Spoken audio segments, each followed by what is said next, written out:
ആന്ധ്രാതീരത്ത് കനത്ത നാശനഷ്ടമുണ്ടാക്കി മോൻതാ ചുഴലിക്കാറ്റ്. ശക്തമായ മഴയിൽ 1.5 ലക്ഷത്തോളം ഹെക്ടറിൽ കൃഷി നശിച്ചു. ട്രെയിൻ വ്യോമഗതാഗതത്തെ ബാധിച്ചു.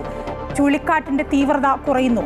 റെഡ് അലർട്ടുകൾ പിൻവലിച്ചു. ജമൈക്കൻ തീരം തൊട്ട് മെലിസ ചുഴലിക്കാറ്റ്. അതിശക്തമായ മഴയിലും പ്രളയത്തിലും വലഞ്ഞ് ജനങ്ങൾ. കേരളത്തിൽ ഇന്നും ഒറ്റപ്പെട്ട ഇടങ്ങളിൽ മഴയ്ക്ക് സാധ്യത.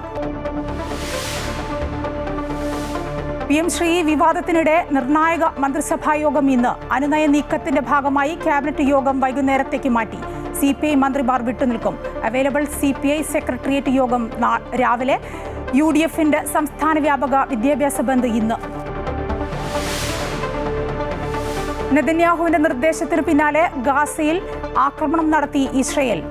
9 മരണം. ആക്രമണം അമേരിക്കയെ അറിയിച്ച ശേഷം 13 ബന്ദികളുടെ മൃതദേഹങ്ങൾ ഹമാസ് കൈമാറിയിട്ടില്ലെന്ന് ഇസ്രയേൽ.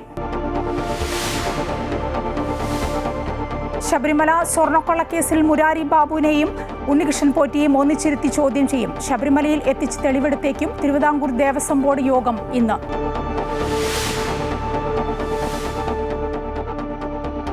തീവ്ര വോട്ടർ പട്ടിക പരിഷ്കരണം ചർച്ച ചെയ്യാൻ മുഖ്യ തെരഞ്ഞെടുപ്പ് ഓഫീസർ വിളിച്ച രാഷ്ട്രീയ പാർട്ടികളുടെ യോഗം ഇന്ന്. പ്രതിഷേധമറിയിച്ച് LDFും UDFും.